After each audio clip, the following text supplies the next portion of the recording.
Hello and welcome to the Sports Report. I'm Mitch Wertlieb, your host for this program that's all about the world of sports in Vermont and beyond. Today on our show, we'll be joined by a couple of state basketball champion coaches, Hazen Union's Aaron and Travis Hill. Plus, Boston.com's Conor Ryan and Vermont Public's Mark Davis will help me preview the newly minted Major League Baseball season. We might even play a little trivia. If you're with us on YouTube, hit that like button, hit that subscribe button, and let me know in the comments, what are you doing on this beautiful Vermont spring day if you're not somewhere watching the Sports Report.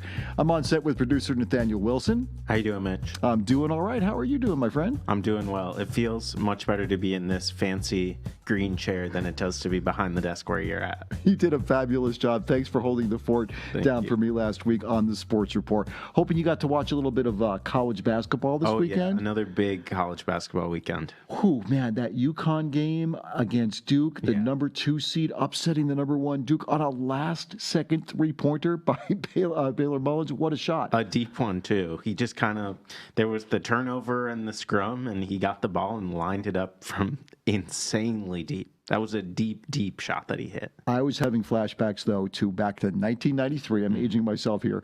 But when Chris Webber made that terrible gaffe in the Michigan game where he thought he had a timeout he didn't have, brought the ball up the court, got called for a technical, Michigan goes on to lose. Now, I'm not saying that Caden Boozer did anything quite that egregious, but Duke had a 2-point lead. Yeah. All they had to do was hold on to the ball for about 8 seconds or so or get fouled. He tries to throw it away. Yeah. That's when the interception happens. Yeah, and Boozer's mistake, I feel like, is the headline play. Yeah. But Duke had nearly a 20-point lead earlier on in that game that they just blew. And he shouldn't feel personally responsible. No way. Now, on the women's side, we had another big win. UCLA was trailing at halftime, but they came back and they won their game against Duke. So they move on to the Final Four. UConn, of course, they're back in it too. The women most right there. Surprising news of all time. The UConn women's basketball team is getting ready to play in a Final Four. Amazing Only stuff. Only their 25th of all time. Oh, is that all? Yeah. Now, the Final Four could end up looking the same as last year because you've got UCLA, you've got UConn. Texas is still alive, as is South Carolina.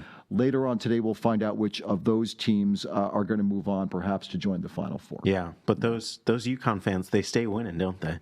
Yeah, they're spoiled. They are. Yeah, a little bit. It's the college fans in Connecticut, though, that are spoiled. The pro basketball fans, not so much, especially after some news we got last week that the Connecticut Sun were sold. Finally, we had gotten, I feel like it was all of 2025 that we were getting rumors about what was going to happen with the Sun, and they were sold to Houston Rockets owner Tillman Fertitta, and so they are going to move. The WNBA is headed back to Houston, and New England will no longer have a franchise. I still find it incredible and sad that there is no women's professional basketball team in Boston. Yeah, I know. Boston just got the Legacy, the NWSL pro women's soccer team that started play this year, and they broke the league record for fans at an inaugural home game. Fantastic. And so it feels like there is the culture in New England, in Boston, to throw behind a women's team, and I feel like it's only a matter of time before Boston gets a W team. I think you and I should just look through our couch cushions, find the change. We'll buy a team. We'll bring that team to Boston. We can fit that into the show budget, right? Yeah, of course we can. Yeah, we're budgeted for that. Now, if you're listening via radio or podcast, we encourage you, come hang out with us Mondays at 2 p.m. on the Sports Report YouTube channel, because if you want to hear more about what's happening in Vermont sports, you're in the right place.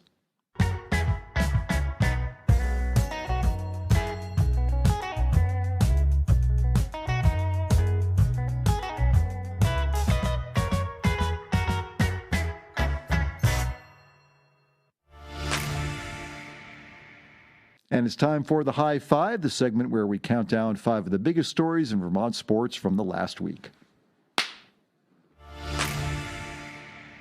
And coming in at number 5, the last New England college hockey team standing in men's Division I has been ousted from the NCAA tournament.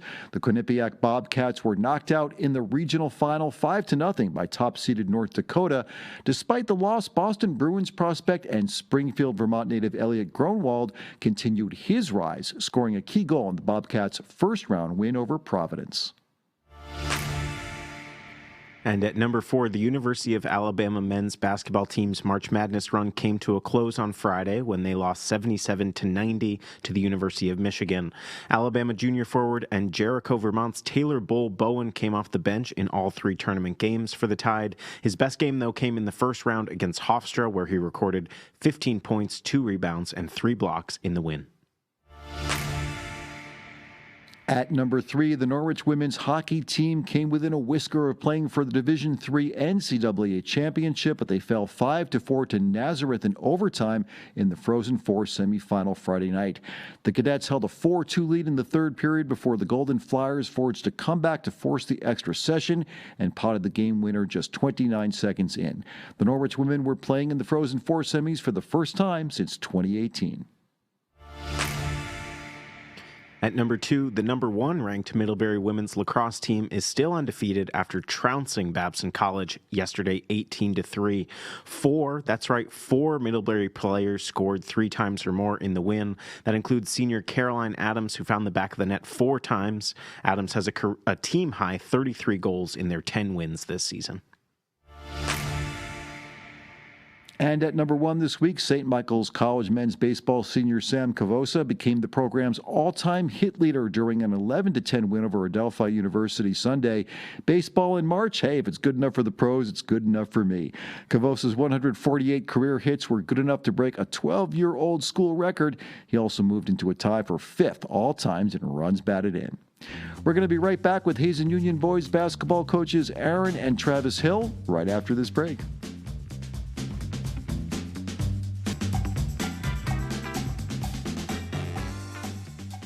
Welcome back to the Sports Report. I'm Mitch Wertlieb, and folks are still buzzing in Hardwick about 2 big wins in Division III high school basketball championships for both the boys and girls teams. And we're joined now by Aaron Hill and Travis Hill.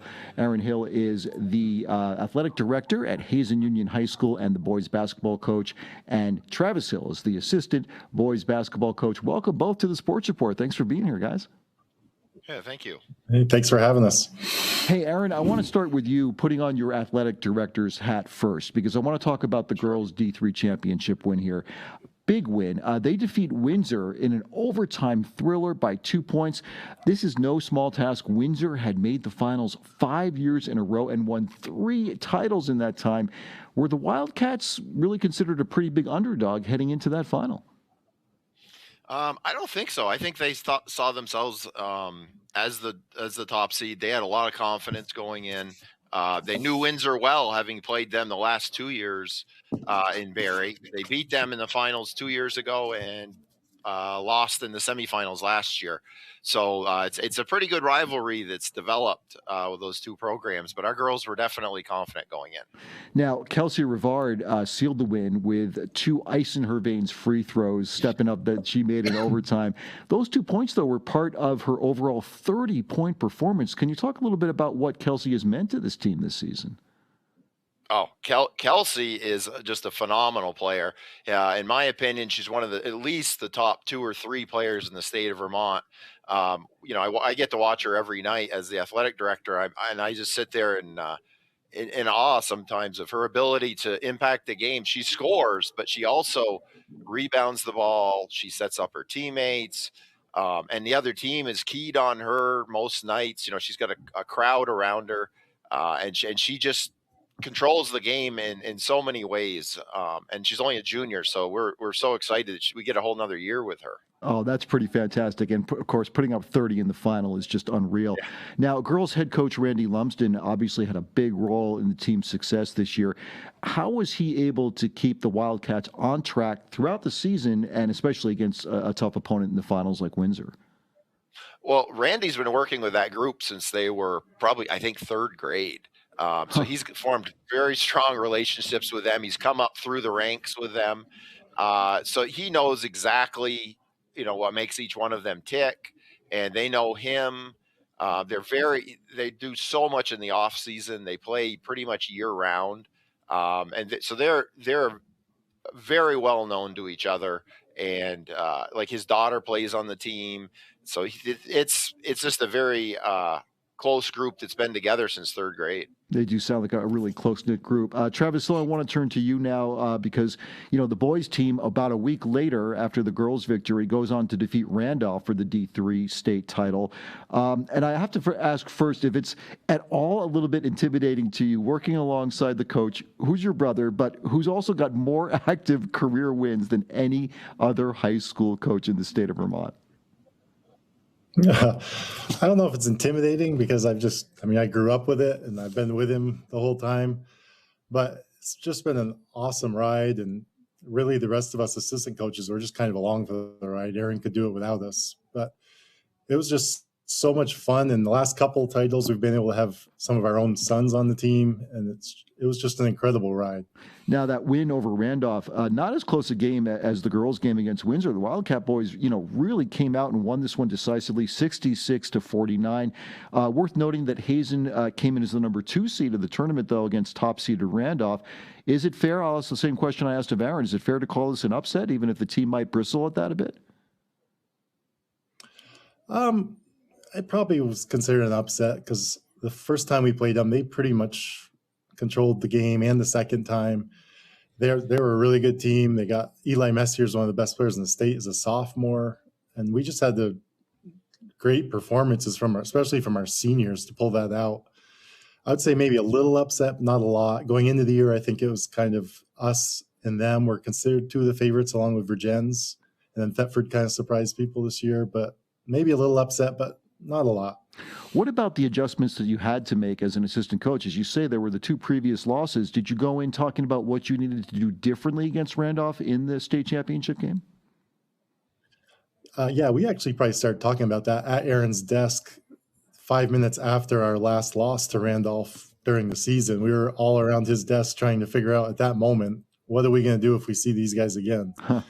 And probably the biggest thing is we said, we're going to put our senior Sully LaFlamme on their big kid. And he just did an amazing job. And that was probably the biggest difference in the game. Aaron Hill, you've been at this a long time, 27 years as head coach for the boys basketball team. This title, though, for the boys is the first that's been won as you've been the school's athletic director. I wonder if that distinction holds any special significance for you as these programs move forward. I don't know. I didn't have a lot to do with the girls at all, certainly, but it was different coaching when you have both teams that are both making a run at the finals. There's a lot going on. You have the week before. This year it was the girls. Last year we were before the girls. It's a lot of fun because I'm right involved in all of it. But as a coach too, it can be a little overwhelming at times when you're trying to organize all of the logistics for both teams and then also prepare for the game. But it's a lot of fun. I'm glad I'm doing it, and hope to keep going with it. Travis Hill, getting to the top, as you know, is hard. Staying there might be even harder. The Wildcat boys have now been to the state finals 5 years in a row. They've won titles in 2 of those 5 years. Do you expect to be back next year, and will it be even tougher with so many other schools looking to take down the top dog? I mean, we hope to be back. I don't think we ever expect to be back. We know how hard it is, and you never know what's going to happen with injuries or players moving in or out. You never know with kids. So we're hoping to be there. We got a really good group coming back, but we also are losing some pretty important seniors that were all of them just great leaders, and they will be missed, and we're going to have to find someone to take their place. Let me ask you both this last question. Travis, let me start with you. If you could both briefly talk about what these championships have meant to the community in Hardwick. I have to imagine it's a great source of pride. Yeah, it's unbelievable. And our community is amazing. Since this all started kind of in '96, the current run we're on, and our town since then has just been basketball crazy. Our old reporter at the Hardwick Gazette, Dave Morse, is probably the biggest part of that. He was such a great writer and did such a good job promoting our kids that the community bought in. And now it's just kind of a self-sustaining thing. Everyone's so proud of it that everyone just keeps coming back and wanting more. Aaron, would you concur with what your brother's saying there? Oh yeah, absolutely. I think one of the things that makes us unique is that if you go to our games or the Odd or wherever, the stands are packed, but they're usually packed with community members, alumni. It's not so much the student body, because student body is actually shrinking. We don't have the same number of kids we used to have, so it's packed, but it's not. It's really truly community people and alumni that are the ones who really fill the gym consistently. It's not a bunch of and younger kids, elementary age kids. So it really is. It feels more like a community team, almost more than a school team. The community is just so far with us. It's really amazing. Aaron Hill, the athletic director for Hazen Union High, also the boys basketball head coach, and Travis Hill, assistant boys basketball head coach at Hazen Union. Congratulations to both of you, and thank you so much for being with us today on the Sports Report. Thanks for having us. Thank you very much. And we're going to be right back with Conor Murphy and with Mark Davis as we talk about baseball. Conor Ryan, that is. We'll be right back.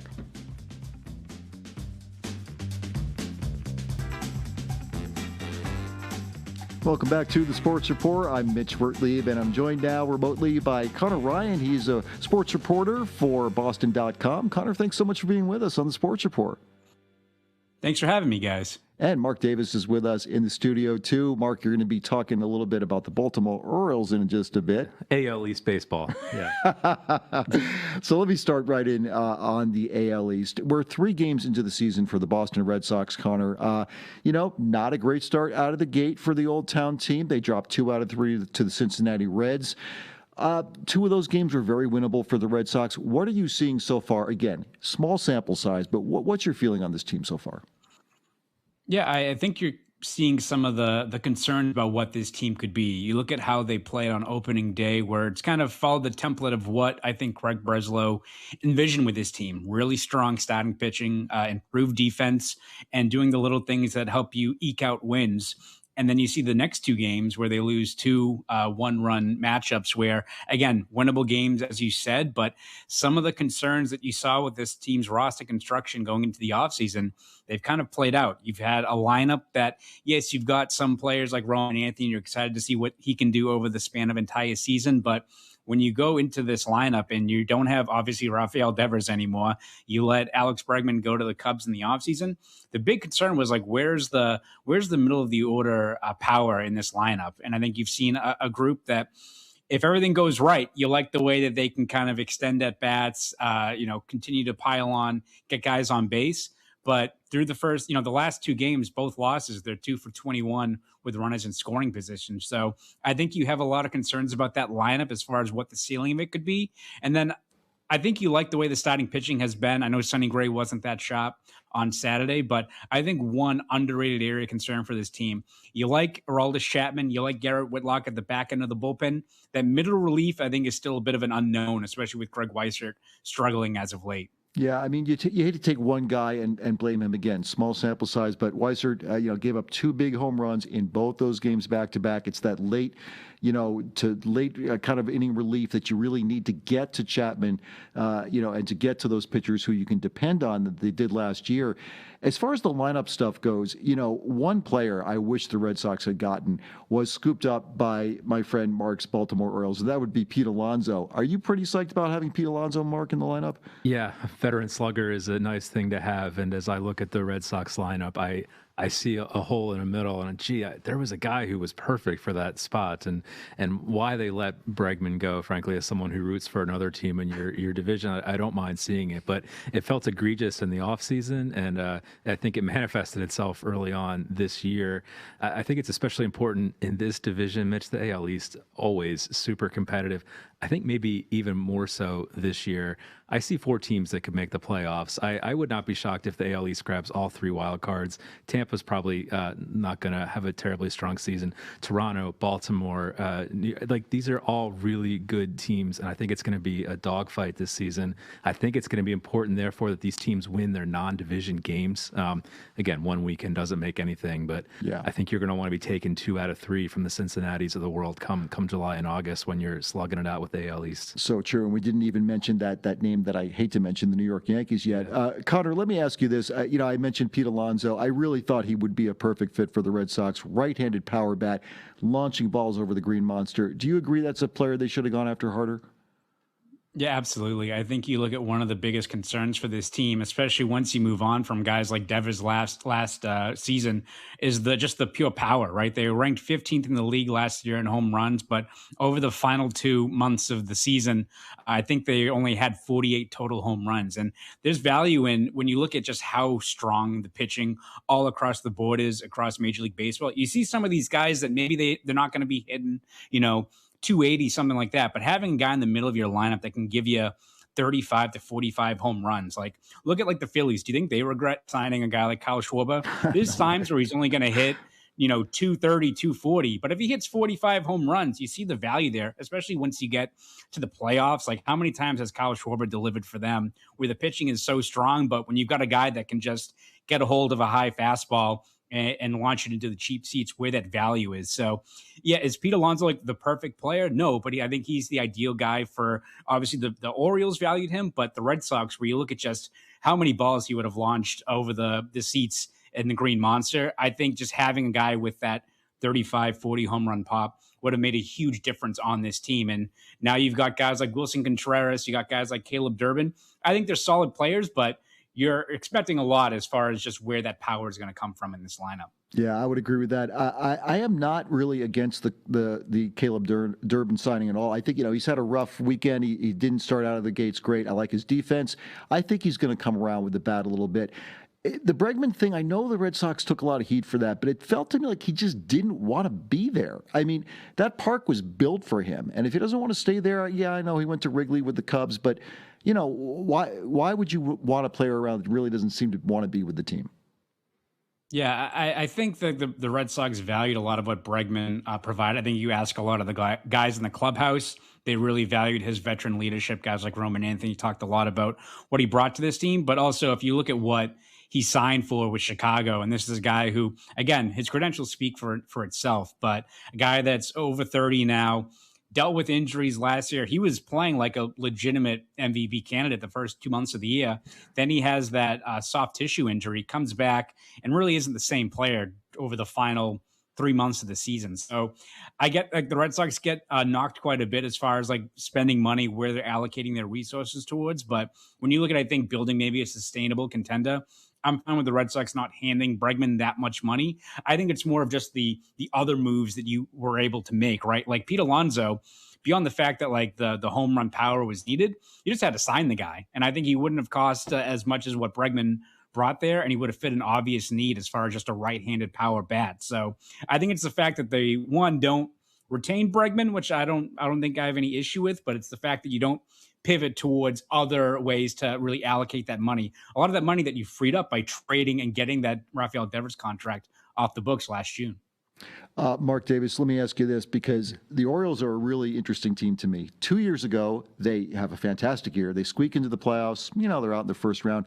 Last year, total reversal. Yeah, brutal. What happened to them last year? Well, it's funny. I think it relates directly to this conversation. They've got a lot of really young, talented guys. They were missing some veterans who have been there, done that, who can be relied on throughout the course of the season.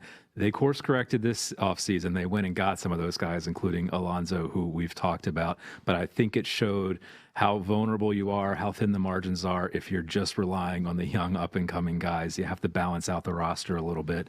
They went for it this offseason. Hopefully it pays dividends. Again, I think it's going to be a really brutal AL East all season long, but I think it's going to show the value of adding guys like that.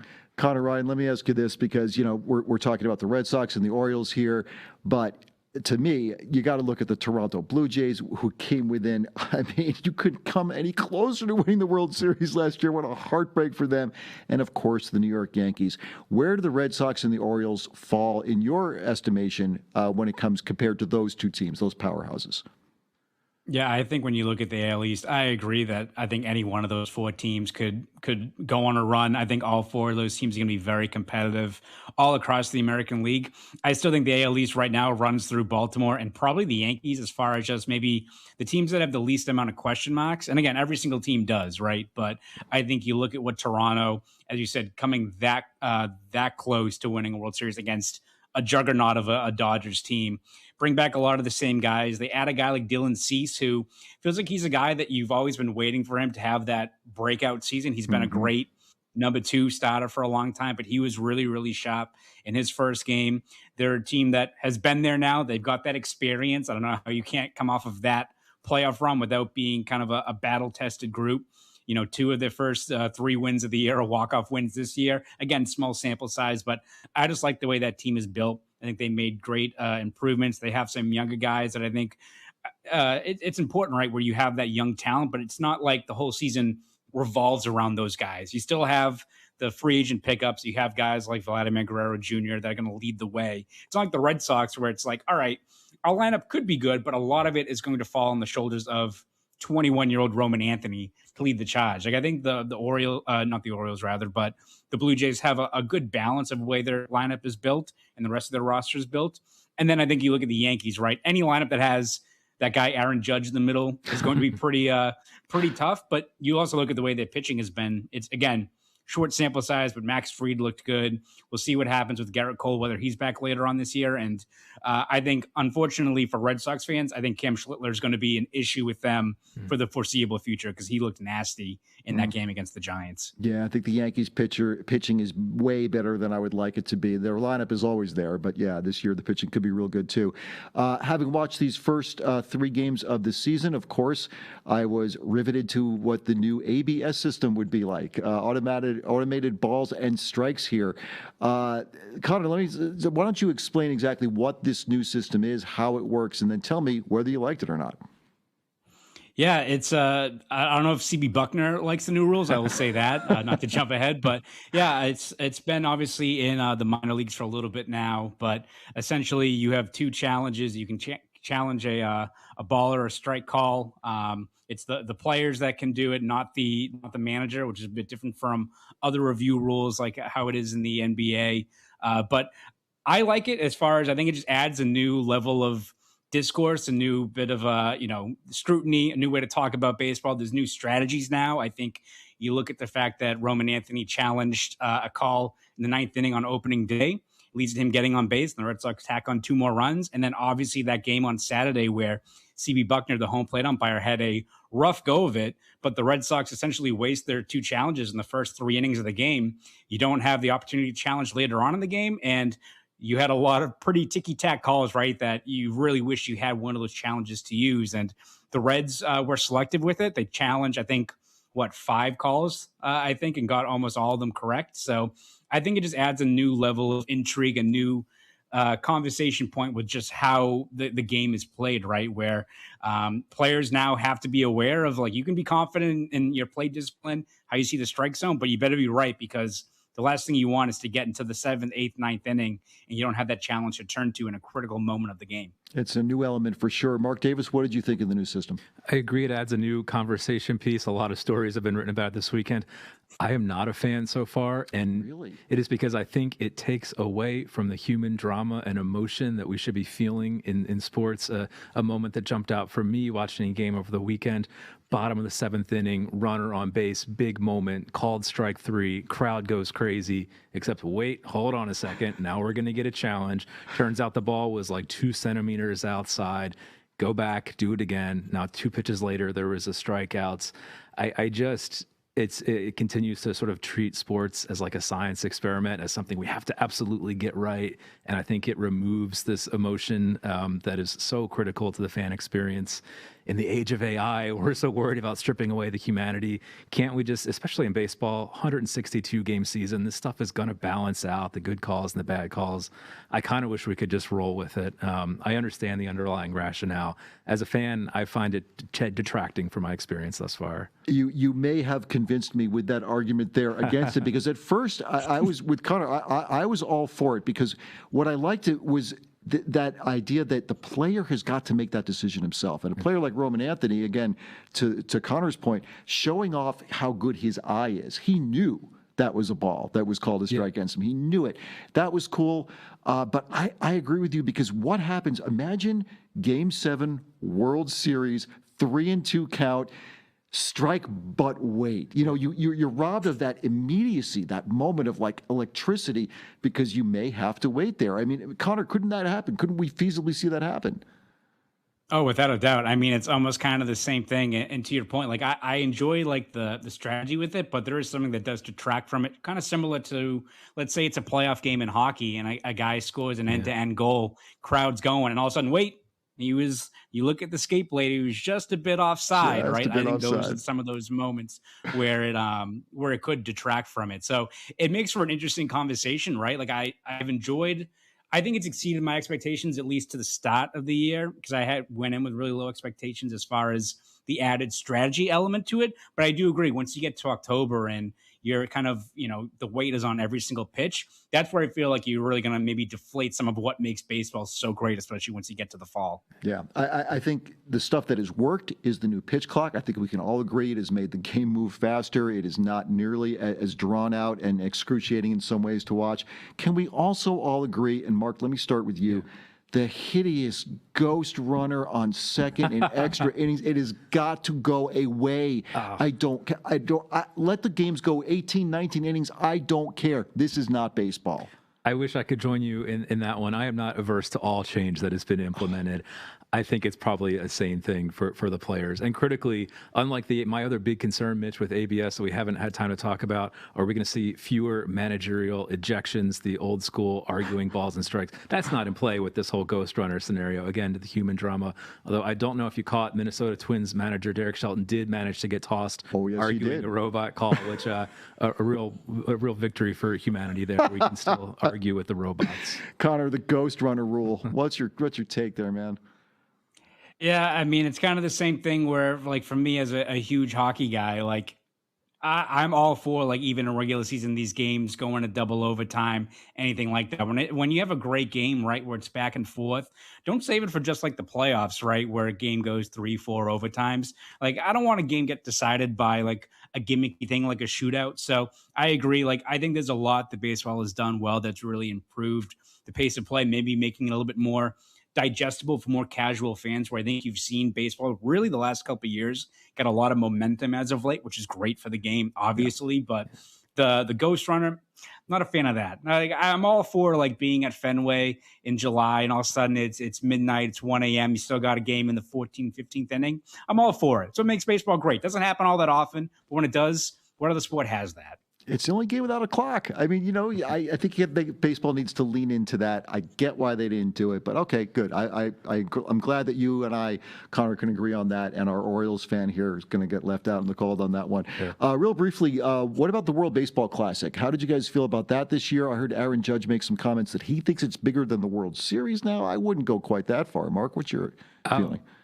I think it perhaps is bigger in other countries than it is ours. It always struck me as something that maybe isn't necessarily designed for the American audience, but designed for some of these other countries. Remarkable sights, though, in Miami, which is a town, a park that has struggled to draw. That place was packed and it was loud for every game. So clearly they've tapped into something, even if it's not for everyone. It was fun watching those crowds in particular. How about you, Conor? What do you think about the WBC?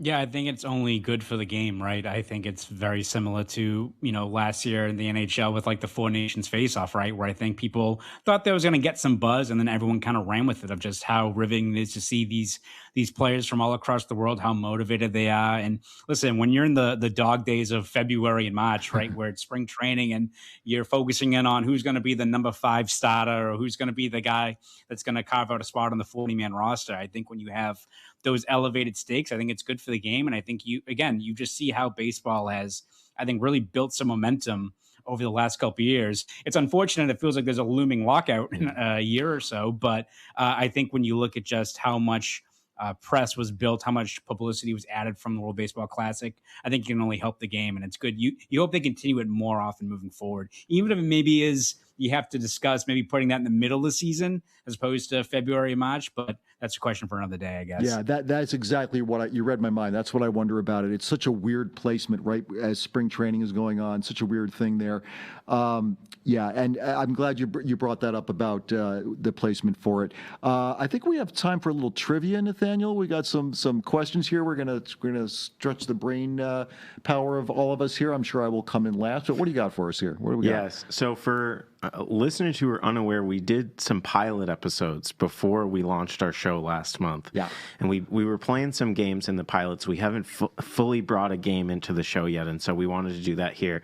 We played a logo guessing game with high school sports logos, and Mitch and our guest, Burlington Free Press sports reporter Judith Altnew, got all of them right. We crushed it. And so I had to go a little harder. We're going to start easier here. I've got some AL East trivia, and I'm going to go to you, Conor, first. We're starting so easy, and then we're getting hard. And I'll get the first easy question. Listen, there are a couple easy questions. Don't you worry. All right, Conor, if you could name for me the 5 teams in the AL East. Oh, come on. Guy's a Let's see, professional the sports writer Boston, here. the Boston Red Sox, the New York Yankees, the Baltimore Orioles, the Toronto Blue Jays, and the Tampa Bay Rays. Gosh. Ooh, tough one, Nathaniel. Yeah, Mark Davis. Yes. Which AL East team does not feature a shade of blue in its uniform or logo? Gosh, if I get this wrong, this has to be my Orioles, right? Yes. All right. This is very intimidating going against a professional and Mitch here, for the record. But Yeah, I'm about to get the first one wrong, but please go ahead. I hope not. Mitch, which AL East team has never won a World Series? Oh, well, I mean, that would have to be the Tampa Bay Rays. Yeah. Yeah. Okay. So we're 3 for 3 so far. Yeah, Okay. All right. Not too bad. We're not out of all the easy ones yet, though. Okay. Connor, let me know which team has won the most AL East division titles all time. I think it's got to be the New York Yankees. You know how many? It's fine if you don't. You got it right. Enough. make it. Yeah, I was going to say a lot, but off the top of my head, no. 21? Yikes. Yeah. 21. Yeesh. Okay, Mark. Yep. Which AL East team has the best record right now? Ooh, that's a good one. It could be a tie. Toronto's got to be 3-0 though, so I'll at least go with them, and maybe someone else is also 3-0. Yeah. All right. Toronto and the New York Yankees are both 3-0. Half credit. Yeah, thanks, Giants. For Mitch? nothing. Go ahead. Which AL East team has gone the longest without a division title?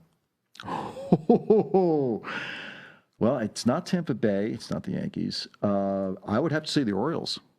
That is incorrect. Oh, come on now. Look at your hat. The Red Sox have gone the longest without winning the whole thing. Without winning The the division. division title, 2018. That's what the wild card will do to you. Okay.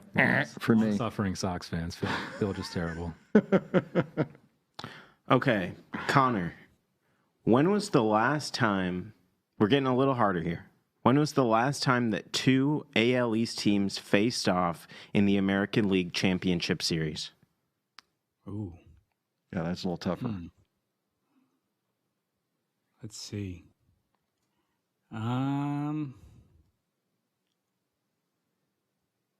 That is tough. It's definitely not right, but I'll just throw the 04 Red Sox I would've Yankees, guessed. but I feel like there's something in between. There's got to be something in there. 2008. Oh, wow. Oh, Okay, Yeah. that was a tricky one. Yep, the Rays and the Red Sox. No one thinks of Tampa. Yeah, I know. I wouldn't have added that one either. That's because they should be moved to Montreal. There it Like is. that. That's Yeah, there it is. That's exactly what should happen. All right, Mark, Yeah. which Major League Baseball team scored the most runs in 2025? I will give you a hint. They play in the AL East. Yeah, that was a theme I was starting to notice. I guess it's a chalk answer. Was it the Yankees? I mean, Yes. that's what I would have guessed. Yeah. All right. Aaron Judge guy. But they didn't win a the little World Series, so Mitch, yeah. 3 of the 5 Major League Baseball playing leaders in innings pitched last year pitched for AL East teams. Okay? Okay. So 3 of the 5 leaders in innings pitched. Can you give me one of them? I think Garrett Crochet is in there. Yeah. Yeah, You got another? absolutely. Who's a workhorse? I want to say maybe somebody for Tampa Bay, but I can't tell The you other who. 2 are Yankees. Oh, they are? Well, it's not Cole.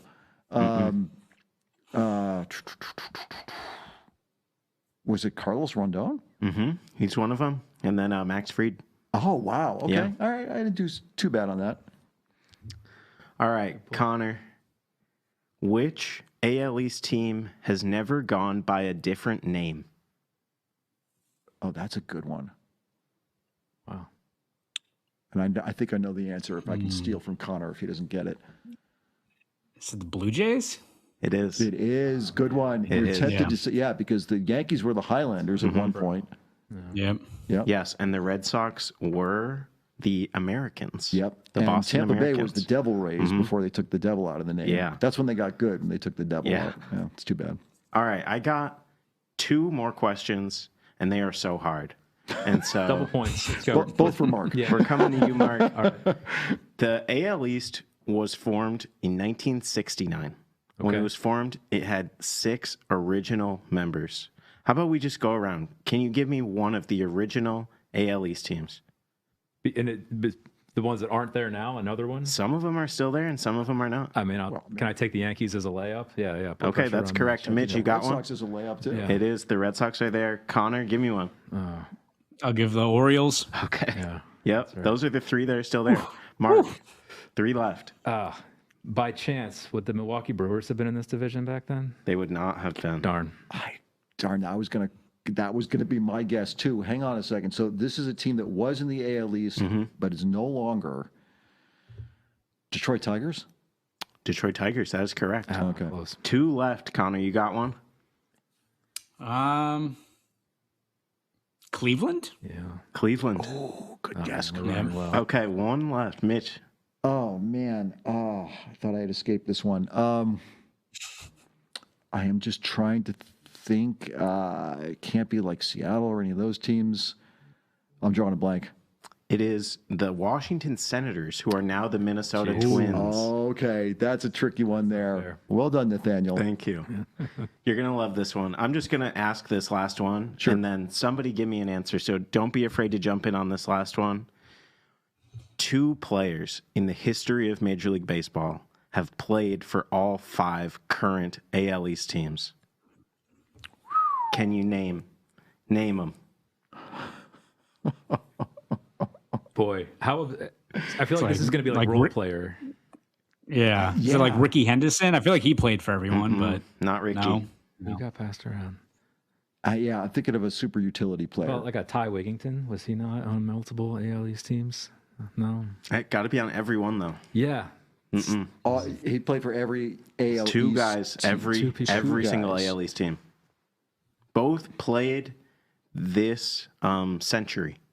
They both played in the 2000s. Oh, wow. I mean, I guess Making that us helps. look even dumber. Yeah. Um, Boy, we're coming up blank here. yeah, I am Was too. it? No. I was going to say like Johnny Damon because he jumped around a little bit at the very end, but no, I don't think he was with I some mean, of he those did, guys. but yeah, All right, you guys give up. I do. Please put us out of our misery. I'm tapping out. Kelly Johnson Never would have got that. and Steve Pierce. Steve Pierce should have got. Wow. Pierce, I Yeah. do remember him with the Red Sox. And I remember resenting him because he had been on the Orioles. We should have had Steve Pierce. Kelly Johnson was never going to happen. That's what I got, Mitch. Thanks, Can I just thanks throw for out playing. one more because this is my favorite Oh, yeah. baseball trivia question? What is the only Major League Baseball team, the only one that has never played in a World Series? Seattle. Mariners. Mark Davis for the win. we're tied. Connor, that's There you right. go. That's a tie. I Connor's love that dealing trivia with, question. Yeah, And he's they came coming all the so way from close Boston. last He's year. got to send that answer to the internet. My wife's from Seattle, so she reminds me every single time. There you coming go. up short. So some in-home might reminders change there. this year. We'll see. Yeah, they got a shot. Yeah, very, very well could. Hey, Conor Ryan, thank you so much for spending some time with us on the Sports Report today. We would love to have you back because I heard you say you're a hockey guy, right? Absolutely. Yeah, well, we're going to be talking, the playoffs are on the horizon. Tell me real quick before we let you go, though. Tell me the Bruins are going to make the playoffs. Yeah, they are. Looking pretty good right now. Latest odds are 90%. I think you look at the way they've played, beating Buffalo, Minnesota, Columbus. That game last night was probably their win of the season. So the standings are jam-packed. You're going to have a team that probably is going to have 98 to 100 points outside of the playoff picture. But right now, you like where the Bruins are at. And considering where they were a year ago to be now on pace for 100 points and in line to go to the playoffs, quite the turnaround for this team. I'll keep my fingers crossed. And Conor, where can folks find your work before we let you go? How can they find out all your great reporting? Yeah, you can read my stuff over at boston.com. I also have some stuff over in the Boston Globe, so you can read those 2 sites. And if you want to follow me online on social media, you can find me on Twitter, X, whatever people call it these days, at Conor Ryan _93. Thanks so much for the time, Conor. We'll talk to you again. Sounds good. Thanks for having me, guys. You bet. We'll be right back talking some hockey as we wrap things up today on the Sports Report.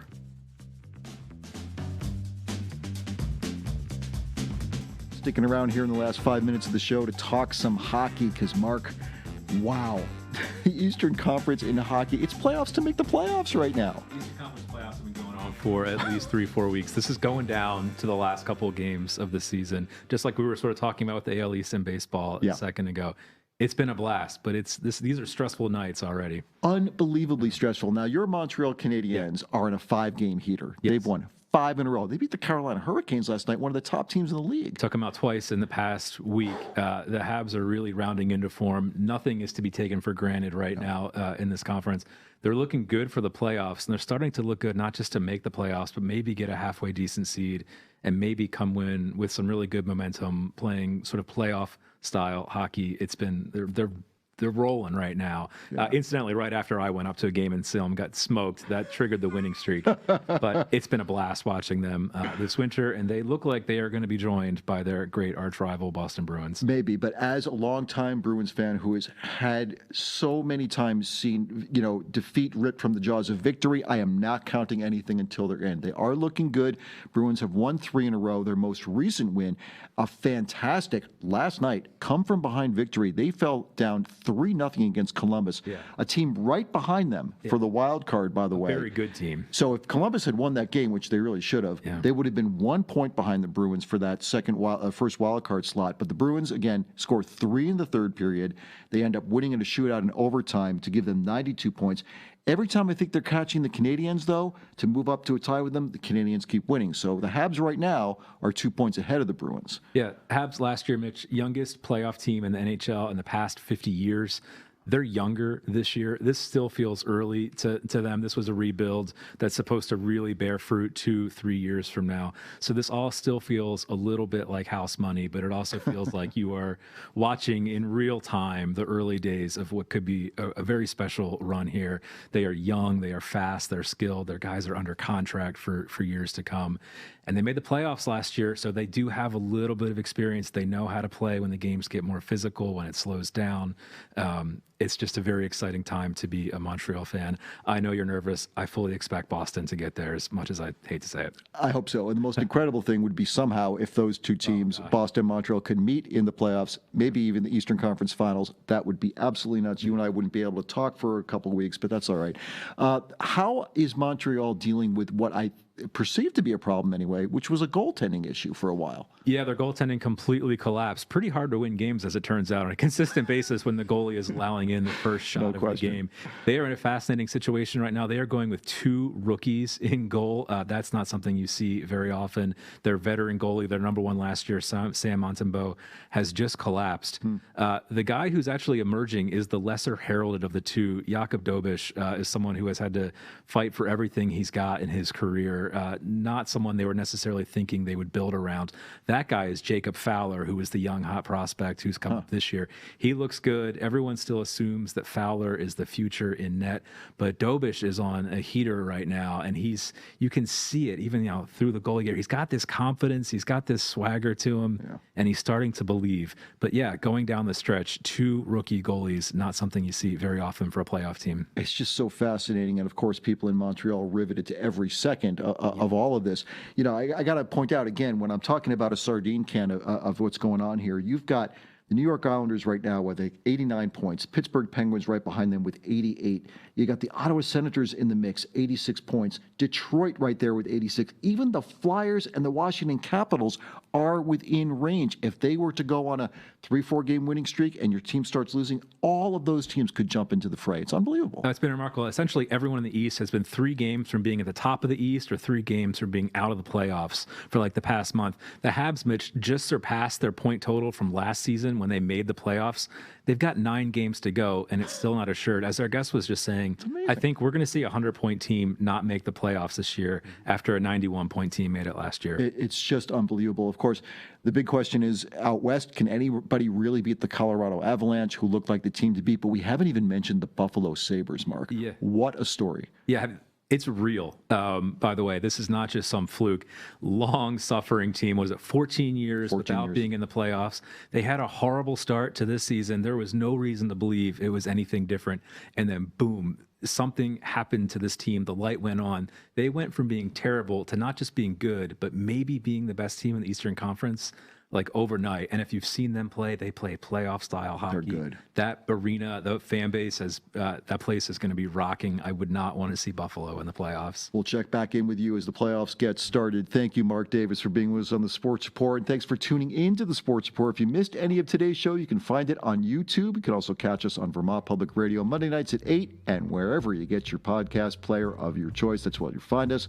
Find out more about the show and how to get in touch with us at vermontpublic.org/sports. The Sports Report is a production of Vermont Public, produced by Nathaniel Wilson.